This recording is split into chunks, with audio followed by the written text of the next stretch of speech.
Maayong buntag, mga higala o mga hinigugma nako diha sa social media. So karon ato pagahisgutan ang pulong sa Dios nganong kinahanglan ta nga moalagad na Hesus. Unang rason atong makita sa gipadayag kapitulo 20 bersikulo 15. Nag-ingon ang pulong sa Ginoo, ang tanang tawo nga walay ngalan diha sa libro sa kinabuhi itambong ngadto sa linaw nga kalayo. Amen. So unang rason nganong kinahanglan ta moalagad na Hesus aron dili ta malaglag ngadto sa kalayo sa impierno. Amen. Ganahan ba di ka nga mahiadto ka sa kalayo sa impierno? Ganahan ba di ka nga maabot ka didto sa kasakitan? Mag-antos ka didto sa walay katapusan sa impierno? So, nasayod ko nga dili gyud ka mosugot. So, mao na hinungdan nga kinahanglan ka mo alagad sa Ginoo. Kinahanglan ta mo alagad na Hesus kay naay impierno. Na tinuod ang impierno. Ang impierno mao ni siya ang lugar sa pagsilot, ang lugar nga walay katapusan, ang lugar sa kasakit, ang lugar nga dili nimo ganahang adtuan.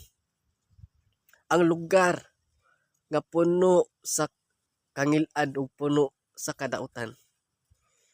Kung gusto ka makabaton og kaluwasan, I encourage you pangalagad sa Ginoo. Pangalagad na Hesus. Tuohi si Jesus sa imong tibok kinabuhi aron ikaw makabaton og kaluwasan og igbalik sa Ginoo. Tagaan kaniya sa kinabuhing walay katapusan. Amen. Ang ikaduha nga rason nganong kinahanglan ta moalagad na Hesus mao ni tungod kay atong kinabuhi dinis kalibutan adunay utlanan ug adunay katapusan. Amen. Kung ato na mabasa sa Hebreo chapter 9 verse 27, ingon ang pulong sa Ginoo, ang tanan kinahanglan mamatay sa makausa ug tapos ni ana hukman siya sa Dios. So tanang tao pobre maka dato unsa may kahimtang nimo sa imong kinabuhi, tanang tao mga matay. Amen. Walay tao nga dili mamatay. So pasabot ana kung kitang tanan mga matay ta, mga wagtang dinis kalibutan, naay paghukom ang Dios nga pagabuhaton. So adunay utlanan o adunay katapusan ang kinabuhi nato dinis kalibutan. Ug mao na hinungdan nga moalagad ta sa Ginoo. Kay atong kinabuhi dinis kalibutan naay kinutuban. Amen. Ay katulo nga rason nganong kinahanglan ta moalagad na Hesus mao ni aron makabaton ta sa kaluwasan. Amen. Aron makabaton ta saad sa Dios kag kinabuhing walay katapusan.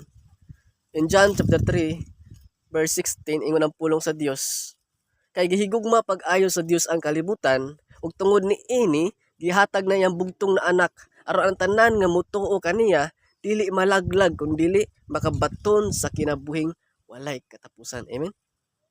So kung gusto kang maluwas, kung gusto kang malangit, tuohi ang Ginoong Hesukristo.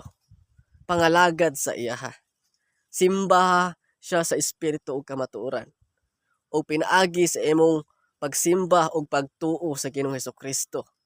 O sa pagbuhat og matarong, tagaan ka sa Dios sa kinabuhing walay katapusan. Amen. Kay ang Dios mobalik yun sa lili na madugay dinis kalibutan. Atong makita ang kalibutan, daghan na kayo ang mga nahitabo, daghan na kayo ang mga timailhan nga gisulti sa Mateo 24 nga mubalik na gyud ang Ginoong Hesukristo. Amen. So if you want to be saved, andama ang imong kinabuhi nga espirituhanon. Amen. So mao na ang tulo kabutang nganong kinahanglan ta mo alagad sa Ginoo. Akong balikon, una tungod kay adunay kalayo nga impierno. Ikaduha, tungod kay adunay katapusan ang atong kinabuhi dinis kalibutan. Ang ikatulo, aron makabaton ta sa kaluwasan ug sa kinabuhing walay katapusan nga gisaad sa Dios sa matag usa. Amen. So, I hope and I pray nga nakatabang ko sa inyong matag usa kinabuhi. God will use you, God will bless you, God will protect you wherever you are, wherever you go, in the name of Jesus Christ. Amen.